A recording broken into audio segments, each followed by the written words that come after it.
আমি বৌভাতের দিন মরে যাওয়ার পর আমাকে স্বর্গে পাঠানো হয়েছিল, আর স্বর্গের সবকিছু কিন্তু বেশ সুন্দর, সবকিছু যেন সোনায় মোড়া।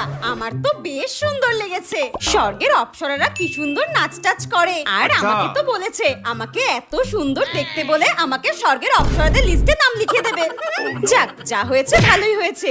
একটাই আফসোস রয়ে গেল, বিয়ে করে সংসার করার ইচ্ছা ছিল, কিন্তু আমার কপালের দোষে তো সেটা হলোই না। চুরি করে মিষ্টি খেতে গিয়েছিলাম, মরতে তো হতোই। দূর। আচ্ছা, আমি তো বৌভাতের দিনই মরে গেছি, সবে মাত্র একদিন হয়েছে। দেখি তো আমার বরটা কি করছে।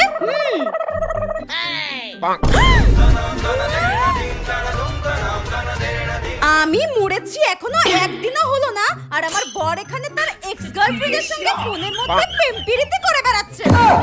এখন তো আমার মনে হচ্ছে আমি মরেছি ঠিকই হয়েছে। বউ মরে গেছে, বরের কোনো শোক তাপ উত্তাপ কিচ্ছু নেই। মরার পর তো আমি স্বর্গে এসেছি, কোনোদিনও যদি পুনর্জন্ম পাই, শেওড়া গাছের পেতনি হয়ে ঘাড় রক্ত খাবো।